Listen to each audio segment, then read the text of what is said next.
Olá, meu querido aluno, olá, minha querida aluna. Estamos de volta aí com mais uma aula do nosso módulo de Direito Constitucional e nessa aula nós falaremos sobre os índios. Mais um tópico do nosso edital, falaremos então sobre os índios. Vamos lá então, meus queridos.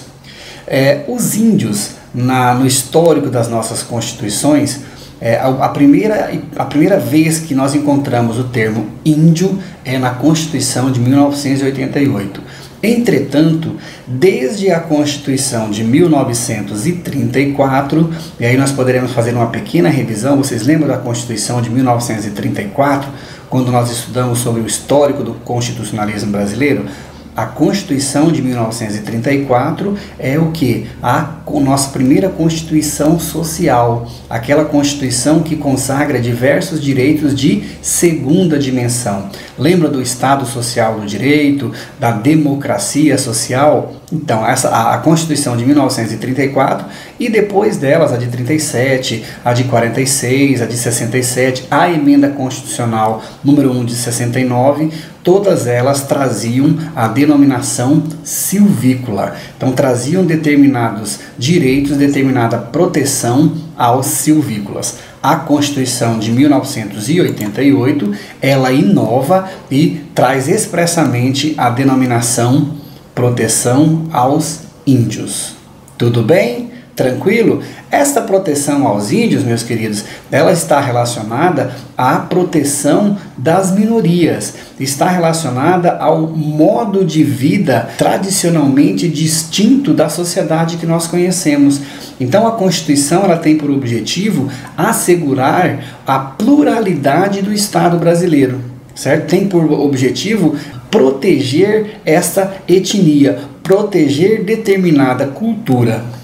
Nesse sentido, meus queridos, a terra se torna um elemento de muita importância para os índios, porque a terra é um instrumento de manutenção da união dos índios. Por quê? Porque a terra é o elemento que permite a preservação da cultura, a preservação dos valores indígenas. O índio sem a sua terra, ele tende a se dispersar e a desaparecer, ele tende a se integrar com a sociedade, e esta proteção que a Constituição determina, desse modo de vida distinto do que nós conhecemos da sociedade tradicional, ele seria extinto. Nós não teríamos essa preservação da pluralidade do Estado brasileiro. Por isso a Constituição dá relevante importância para a proteção das terras tradicionalmente ocupadas pelos índios. Professor, o que seriam essas terras tradicionalmente ocupadas pelos índios? Em primeiro lugar, as terras não são dos índios. As terras tradicionalmente ocupadas pelos índios são consideradas bens da União. Nós temos lá no nosso artigo 20, inciso 11, que as terras tradicionalmente ocupadas pelos índios pertencem à União. Entretanto, o domínio é da União, mas a posse permanente ela é dos índios, e esta posse ela é inalienável e indisponível e imprescritível. Tudo bem, meus queridos? Tranquilo?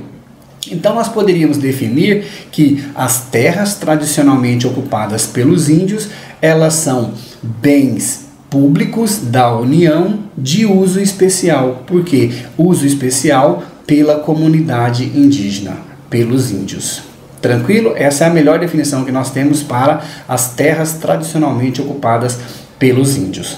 Essas terras necessitam ser demarcadas, certo? O STF, no julgamento que ficou muito famoso, o julgamento que é o leading case em relação aos índios, é o julgamento do caso Raposa Serra do Sol. Nesse julgamento, o STF entendeu que esta demarcação das terras indígenas, esta ocupação das terras indígenas, ela deve ser considerada a partir da promulgação da Constituição de 1988. Como assim, professor? O marco temporal dessa verificação, dessa ocupação tradicional pelos índios é a Constituição de 1988. Assim, meus queridos, uma aldeia que foi ocupada há mais de 70 anos, ela não seria considerada uma terra tradicionalmente ocupada pelos índios. Isso foi decidido pelo STF em um processo em relação a uma fazenda localizada no Mato Grosso do Sul, que foi ocupada de maneira permanente pelos índios Guarani Kaiowá. Os índios Guarani Kaiowá ocuparam determinada fazenda no Mato Grosso do Sul no ano de 1940. De 1940 até os dias atuais, esta fazenda não era mais ocupada pelos índios. O STF entendeu que esta fazenda, em relação a essa fazenda, não existe o direito de ocupação, certo? Essa fazenda não pertence à União, porque ela não é tradicionalmente ocupada pelos índios. O marco temporal, portanto, é a Constituição de 1988, dia 5 de outubro de 1988. Se determinada terra for ocupada neste momento, em 2016, se ela passar a ser ocupada, também não será considerada terra tradicionalmente ocupada pelos índios. Tranquilo? Ficou claro para vocês? O marco temporal desta ocupação é, portanto, o dia 5 de outubro de 1988. Se no momento da promulgação da Constituição os índios ocupavam permanentemente esta terra, e aí eu vou falar para vocês mais alguns requisitos em relação à consideração dessa terra ser tradicionalmente ocupada pelos índios. Vamos lá. A necessidade de que essa habitação seja em caráter permanente, que os índios utilizem esta terra em suas atividades produtivas. Essa terra deve ser imprescindível à preservação dos recursos ambientais necessários ao bem-estar da comunidade indígena e também necessária à reprodução física e cultural dos índios segundo seus usos, costumes e tradições.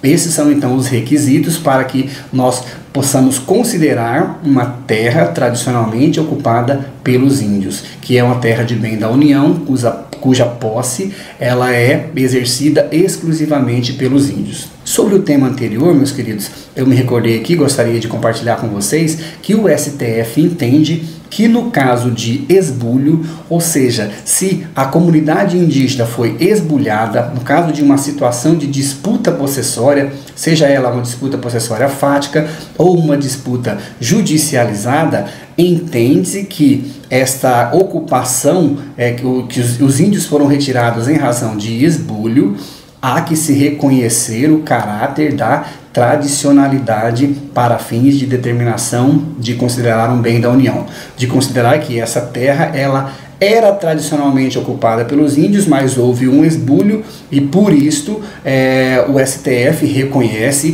que se esse esbulho foi no momento da promulgação da Constituição, há que se considerar como terra tradicionalmente ocupada pelos índios. Tranquilo? Tudo bem? Seguindo, meus queridos, todos os atos que tenham por objeto ocupação, domínio, em relação à posse das terras tradicionalmente ocupadas pelos índios, em relação a algum contrato, em relação à exploração de riquezas naturais dos solos, exploração de lagos, exploração de rios, esses atos não produzem efeitos, esses atos são nulos. Tudo bem?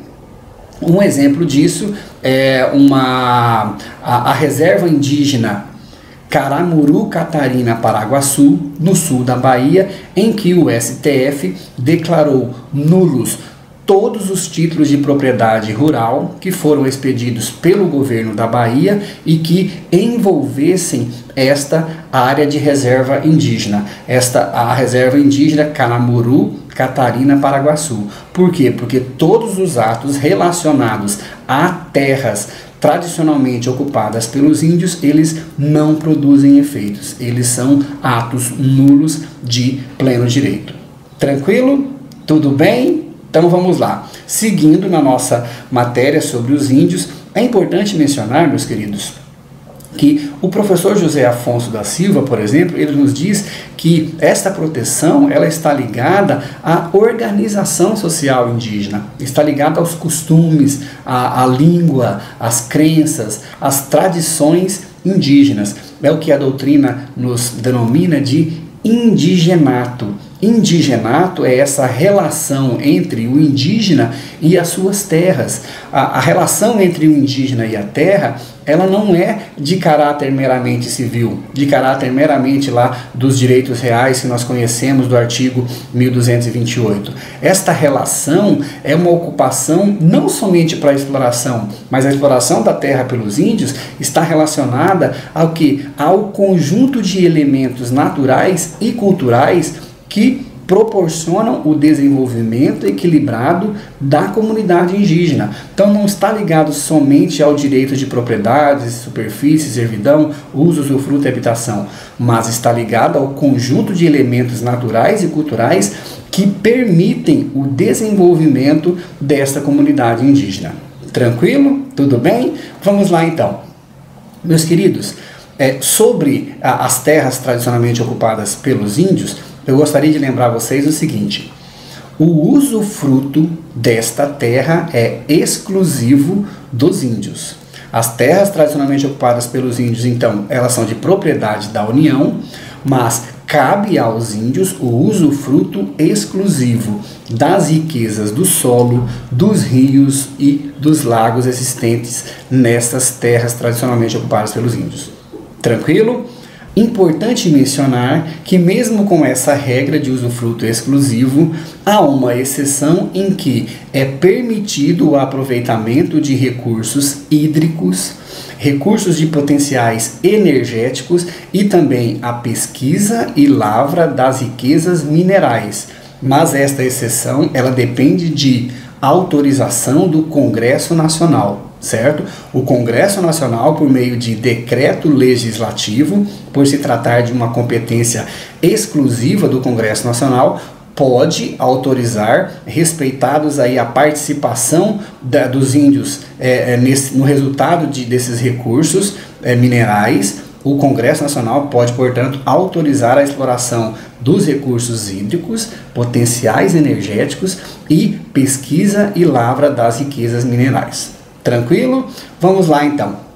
Uma outra proteção ao grupo indígena, à comunidade indígena, é a vedação de remoção dos grupos indígenas de suas terras, salvo por autorização do Congresso Nacional nos casos de catástrofe, epidemia que ponha em risco a população indígena. Certo? Ou também nos casos de interesse da soberania nacional.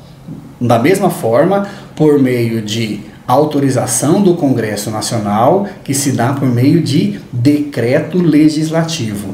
Entretanto, meus queridos, essa deliberação do Congresso Nacional, ela deve permitir o retorno imediato dos índios logo após a cessação desse risco, logo após a cessação dessa catástrofe, dessa epidemia, deste interesse da soberania nacional, garante-se aos índios o retorno imediato às terras que eles ocupam tradicionalmente. Tranquilo? O STF decidiu, em relação a essa proteção, que, por exemplo, um índio ele não pode ser obrigado a prestar depoimento na condição de testemunha fora das terras que ele ocupa tradicionalmente, fora do seu local de habitação. Porque esta intimação compulsória, esse depoimento compulsório como testemunha, viola as normas constitucionais que conferem essa proteção específica aos povos indígenas. Viola essa proteção de que ele não pode ser removido de suas terras, salvo por referendo do Congresso Nacional. Então nós deveríamos ter autorização do Congresso Nacional e somente naqueles casos: catástrofe, epidemia ou interesse da soberania nacional. Tranquilo? Ficou claro para vocês? Falar um pouquinho para vocês também sobre a questão da demarcação dessas terras indígenas. Demarcação das terras indígenas. Nós já falamos que é uma atribuição da União, então compete à União a demarcação dessas terras indígenas. A demarcação ela é feita com base nas normas do Decreto número 1775 de 96. Neste decreto, ele há a previsão de que a aprovação de uma portaria do Ministério da Justiça, depois há uma homologação pelo Presidente da República e esta demarcação ela será registrada tanto no Serviço de Patrimônio da União, no SPU, e, o que é importante para nós, meus queridos, no Registro Imobiliário da situação das terras tradicionalmente ocupadas pelos índios. Então, todo este processo de demarcação, que envolve lá a aprovação do Ministério da Justiça, homologação do Presidente da República, ele termina com o registro imobiliário na comarca da situação dessas terras.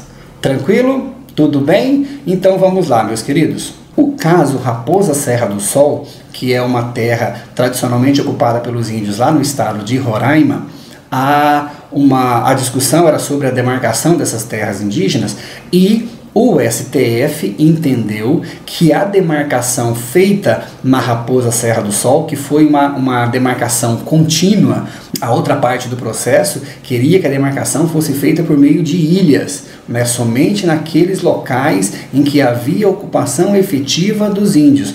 O STF entendeu que a demarcação contínua ela é constitucional. Tranquilo? Este mesmo processo ele serve de paradigma para diversas decisões do STF em relação aos direitos que nós estamos mencionando aqui nessa aula. Então vamos lá, fazer um resumo para vocês aqui dos principais aspectos relacionados à jurisprudência do STF em relação aos índios. Então vamos lá. O usufruto das riquezas do solo, dos rios e dos lagos ele pode ser relativizado em razão de interesse público da União, e esse interesse será definido por lei complementar. Então, há possibilidade de relativação deste usufruto das riquezas do solo, dos rios e dos lagos das terras tradicionalmente ocupadas pelos índios. Tranquilo? Este usufruto não abrange o aproveitamento dos recursos hídricos potenciais energéticos, certo? Que dependerá sempre de autorização do Congresso Nacional. Aqui nós não estamos falando somente de autorização da União. Para que haja o aproveitamento de recursos hídricos e de potenciais energéticos em terras tradicionalmente ocupadas pelos índios, nós dependemos de autorização do Congresso Nacional. Tranquilo? Este usufruto dos índios também não abrange o que? A garimpagem, porque a garimpagem também exige uma permissão para a lavra garimpeira. Tranquilo? Tudo bem?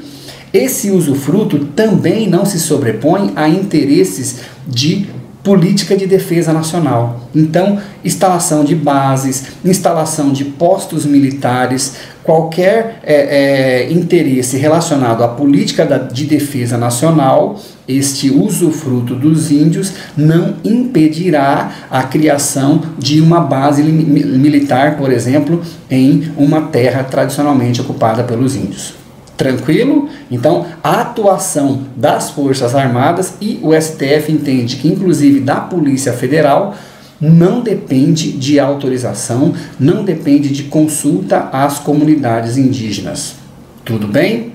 Tranquilo? Vamos lá. Um dado muito interessante também, já decidido pelo STF, é no seguinte sentido: o ingresso, o trânsito e a permanência de não índios nessas terras tradicionalmente ocupadas pelos índios não pode ser objeto de cobrança de quaisquer tarifas ou taxas, certo? De nenhuma natureza. Então, a comunidade indígena não pode cobrar pelo ingresso, pelo trânsito ou pela permanência de não índios nesta terra tradicionalmente ocupada pelos índios. Tranquilo? E também não pode incidir cobrança pela utilização das estradas, de equipamentos públicos, de linhas de transmissão elétrica pelos não índios. Então, os não índios não podem ser cobrados pela utilização das estradas que estejam dentro de uma terra tradicionalmente ocupada pelos índios. Tranquilo? Tudo bem? Vamos lá então, meus queridos. A última informação para vocês. O STF entende que esta demarcação, que deve ser feita conforme a ocupação na data do dia 5 de outubro de 1988, na data da promulgação da nossa Constituição Federal, ela não pode ser ampliada.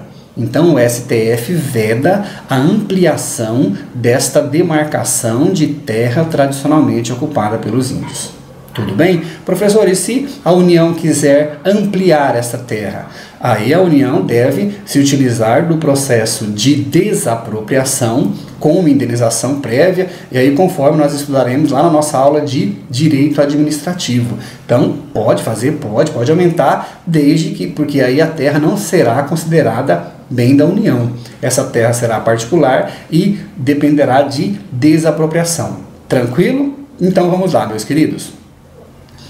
A defesa judicial dos direitos dos índios pela República Federativa do Brasil, ela é feita pelo Ministério Público. Então, os índios, as suas comunidades e as suas organizações, elas são parte legítimas para ingressar em juízo na defesa dos seus direitos, mas sempre haverá a intervenção do Ministério Público.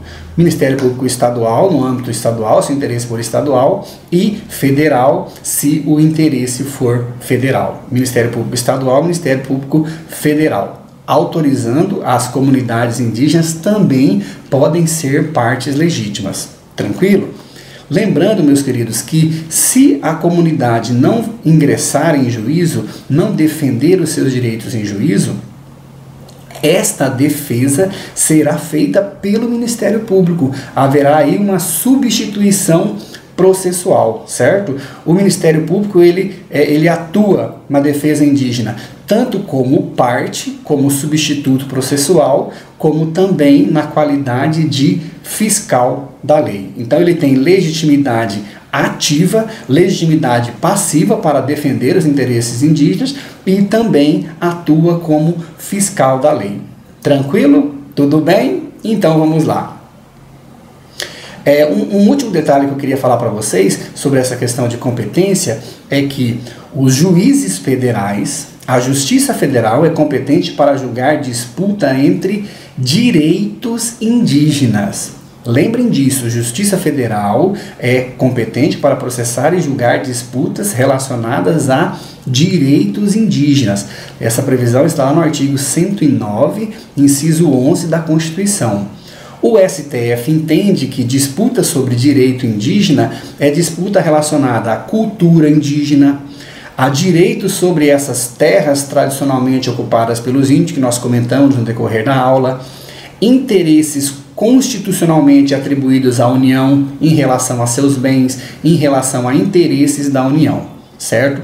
Esses interesses é de competência da Justiça Federal, disputa sobre direitos indígenas.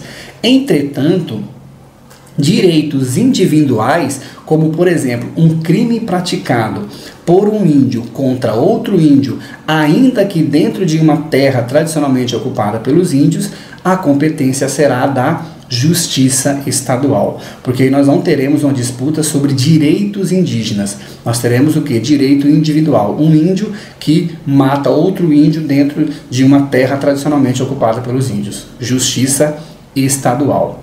Tranquilo? Tudo bem? E o nosso último tópico, a Constituição, e é muito importante que vocês saibam disso, porque isso quando cai em prova, muita gente erra, porque não estuda essa questão do direito indígena, são só 2 artigos, né? E olha, nós já estamos há quase meia hora falando somente sobre esses 2 artigos. Muito importante, sempre cobram em prova e muita gente erra, não é o caso aqui dos alunos do professor Vilaverde. Vamos lá.